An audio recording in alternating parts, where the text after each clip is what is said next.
कहानी West Virginia के घने सुनसान जंगलों से शुरू होती है। यहाँ एक कपल रिच और हैली ट्रैकिंग के लिए आया होता है। रिच पहाड़ की चोटी पर पहुंचकर आगे एक गंदे से पानी का झरना देखता है। अपनी जीत पर खुश होकर वो हैली को ऊपर आने के लिए आवाज़ लगाता है। हैली ऊपर चढ़ते हुए फिसल जाती है, लेकिन खुद को संभालती है और दोबारा ऊपर चढ़ने की कोशिश करती है। वो रिच को मदद के लिए बुलाती है, लेकिन उसे ना देखकर घबरा जाती है। अचानक उसके चेहरे पर खून की कुछ बूंदें गिरती हैं। वो ऊपर देखती है तो पाती है कि रिच को किसी ने नीचे फेंक दिया है और उसका शव लटक रहा है। हैली कुछ समझ पाती इससे पहले ही कोई उसकी रस्सी को जोर से ऊपर खींचने लगता है।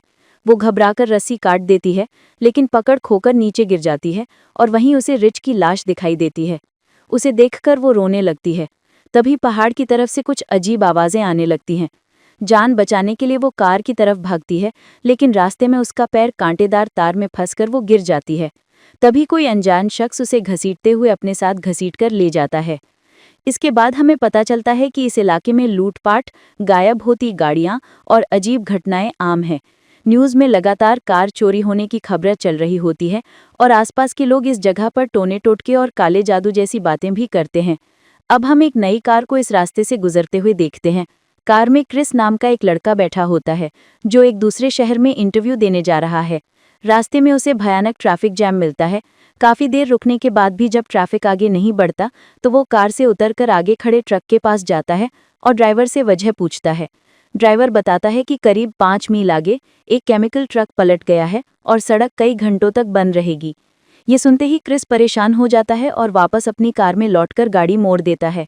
वो अपने ऑफिस को फ़ोन करके बता भी देता है कि वो लेट हो जाएगा, लेकिन पहाड़ी इलाका होने की वजह से नेटवर्क कट जाता है। फ़ोन सिग्नल की तलाश में उसे आगे एक पुराने गैस स्टेशन का बोर्ड दिखता है, तो वो वहाँ पहुँच जाता है। रास्ते में उसे कई छोड़ी हुई मालिक रहित गाड़ियाँ दिखाई देती हैं, जो उसे अजीब लगती हैं, लेकिन वो रुके बिना आगे बढ़ता जाता है।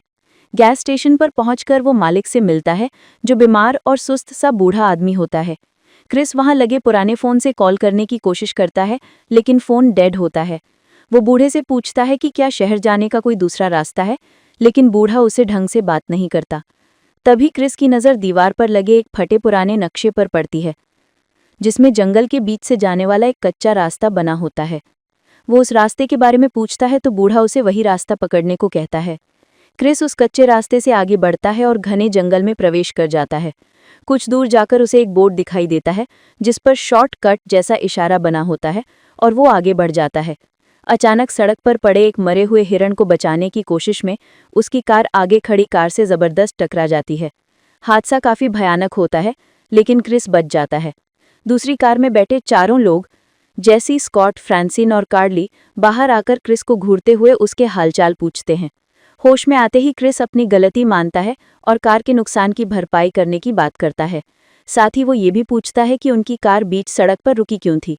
फ्रांसिन बताती है कि किसी ने सड़क पर कांटेदार ताल बिछा दिया था, जिसकी वजह से उनकी कार का टायर फट गया।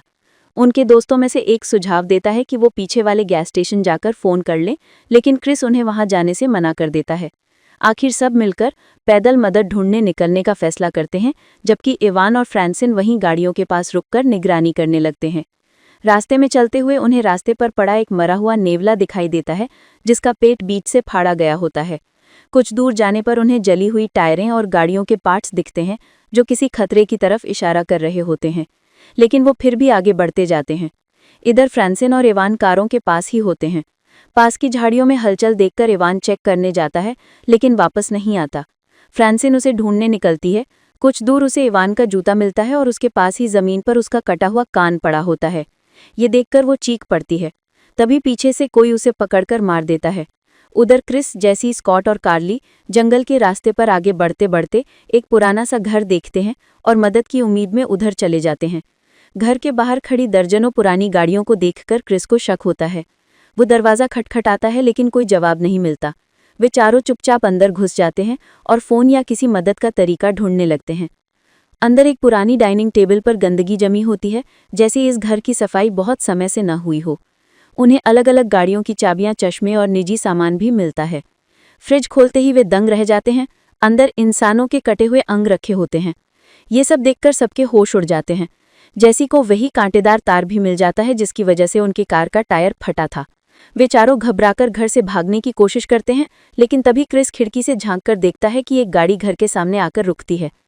चारों पीछे के दरवाजे की तरफ भागते हैं, लेकिन वो बंद होता है। वे जल्दी से घर के अंदर ही छुप जाते हैं।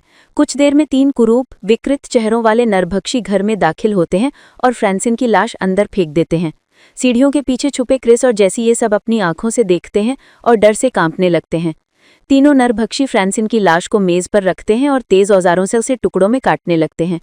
ये देखकर जैसी चीखने वाली होती है, लेकिन स्कॉट उसका मुंह दबा देता है ताकि आवाज न जाए। कुछ देर बाद वे नरभक्षी खाकर वहीं सो जाते हैं। मौका देखकर चारों चुपचाप बाहर निकलने लगते हैं। नीचे उतरते समय उनमें से एक नरभक्षी जाग जाता है और उन्हें भागते हुए देख लेता है। चारों पीछे के दरवाजे से जंगल में भागते हैं। नरभक्षी तुरंत उनका पीछा करने लगते हैं। क्रिस उनका ध्यान भटकाने के लिए उनकी गाड़ी चुराने की कोशिश करता है, लेकिन उनमें से एक उसे गोली मार देता है और वो घायल होकर गिर जाता है। ये देखकर बाकी तीनों घबरा जाते हैं और भागते भागते जंगल में अलग अलग दिशाओं में छिपने लगते हैं। स्कॉट जंगल की ओर भागता है और रास्ते में खड़े एक ट्रक की तरफ दौड़ता है, लेकिन तभी एक तीर उसकी छाती में आकर चुभ जाता है और वो वहीं मर जाता है। बाकी 3 क्रिस, जेसी और कार्ली किसी तरह जान बचाते हुए आगे बढ़ते रहते हैं। थोड़ी देर बाद उनकी गाड़ी कीचड़ में धंस जाती है, तो वे ट्रक छोड़कर पैदल निकल पड़ते हैं और फिर से जंगल के रास्ते से सड़क तक पहुंचने की कोशिश करते हैं। शाम होने तक वे थककर एक जगह रुक जाते हैं। वहीं कार्ली ऊपर देखो कहती है, तो उन्हें पेड़ों के बीच में एक ऊंचा वॉच टावर दिखाई देता है। तीनों खुशी खुशी उस पर चढ़ जाते हैं, लेकिन ऊपर पहुंचकर उन्हें पता चलता है कि वहां कोई नहीं है। जेसी को वहां एक फर्स्ट एड बॉक्स मिलता है और वो क्रिस के जख्मों की पट्टी कर देती है। कार्ली को एक पुराना रेडियो मिलता है। वो उसे चालू करके मदद के लिए मैसेज देने लगती है, लेकिन कोई जवाब नहीं आता। इसी दौरान क्रिस को नीचे से कुछ आवाजें सुनाई देती हैं। वो नीचे झांककर देखता है कि वही 3 नरभक्षी टावर के आसपास घूम रहे हैं। थोड़ी देर बाद वो टावर पर चढ़ना भी शुरू कर देते हैं। क्रिस जल्दी से टावर का दरवाजा बंद कर देता है और सामने रखी चीजों से उसे अटका देता है। कुछ देर बाद वे नरभक्षी नीचे से वापस जाते दिखते हैं, तो कार्ली फिर से रेडियो पर लोकेशन बताने लगती है। अचानक नरभक्षी रेडियो की वायर काट देते हैं और टावर के नीचे आग लगा देते हैं। टावर में आग फैलने लगती है। धुआं और लपटें बढ़ती देख कार्ली एक डिब्बा उठाकर खिड़की का शीशा तोड़ती है। नीचे पेड़ों की शाखाएं दिखती हैं, तो वे तीनों वहीं से कूदकर पेड़ों पर गिरते हैं और किसी तरह जान बचा लेते हैं। नरभक्षी उन्हें देख लेते हैं और पेड़ों पर चढ़कर उनका पीछा करना शुरू कर देते हैं। पेड़ दर पेड़ आगे बढ़ते हुए एक नरभक्षी कार्ली के बिल्कुल पीछे पहुंच जाता है और मौके का फायदा उठाकर उस पर हमला कर देता है और वो पेड़ से गिरकर 2 टुकड़ों में कट जाती है। क्रिस और जेसी किसी तरह और आगे बढ़ जाते हैं। कुछ समय बाद क्रिस सड़क के पास पहुंचता है और उसे एक पुलिस की वैन दिखाई देती है। वो दौड़कर वैन को रुकवाता है। पुलिस वाला उसकी तरफ बढ़ता ही है कि अचानक उसकी आंख में एक तीर आकर लगता है और वो वहीं मर जाता है। क्रिस जान बचाने के लिए वैन के नीचे छुप जाता है। नरभक्षी उसे ढूंढते हैं, लेकिन वो दिखाई नहीं देता और वे आगे बढ़ जाते हैं। अब हम उस घर के अंदर देखते हैं जहां नरभक्षी जेसी को बांधकर कैद किए हुए थे। एक आंख वाला नरभक्षी उसे मारने ही वाला था कि बाहर से गाड़ी की आवाज सुनाई देती है। वो दरवाजे की तरफ जाता है और तभी क्रिस वैन से उसे टक्कर मारकर कुचल देता है। कार से उतरकर वो दूसरे नरभक्षी पर तीर से हमला कर उसे भी मार देता है। क्रिस जेसी को बंधों से आजाद करता है, लेकिन तभी तीसरा नरभक्षी उन पर हमला कर देता है। झगड़े के दौरान जेसी तीर चलाकर उसे भी मार देती है। दोनों बुरी तरह घायल और थके हुए होते हैं, लेकिन अब वहां से निकलने का फैसला करते हैं। बाहर आते समय क्रिस पुलिस की वैन की फ्यूल लाइन में आग लगाने जैसा सेटअप करता है। कुछ देर में बड़ा धमाका होता है और पूरा घर आग में जलकर ध्वस्त हो जाता है। अंत में हम देखते हैं कि क्रिस और जेसी किसी तरह ट्रक लेकर वापस उसी गैस स्टेशन पर पहुंचते हैं। गैस स्टेशन का बूढ़ा मालिक उनकी ओर घूरकर दरवाजा अंदर से बंद कर देता है, जैसे वो सब जानता हो। क्रिस ट्रक से उतरकर दीवार पर लगा नक्शा निकालता है, उसे मोड़कर अपने साथ रखता है और जेसी के साथ वहां से आगे बढ़ जाता है। कहानी यहीं खत्म हो जाती है।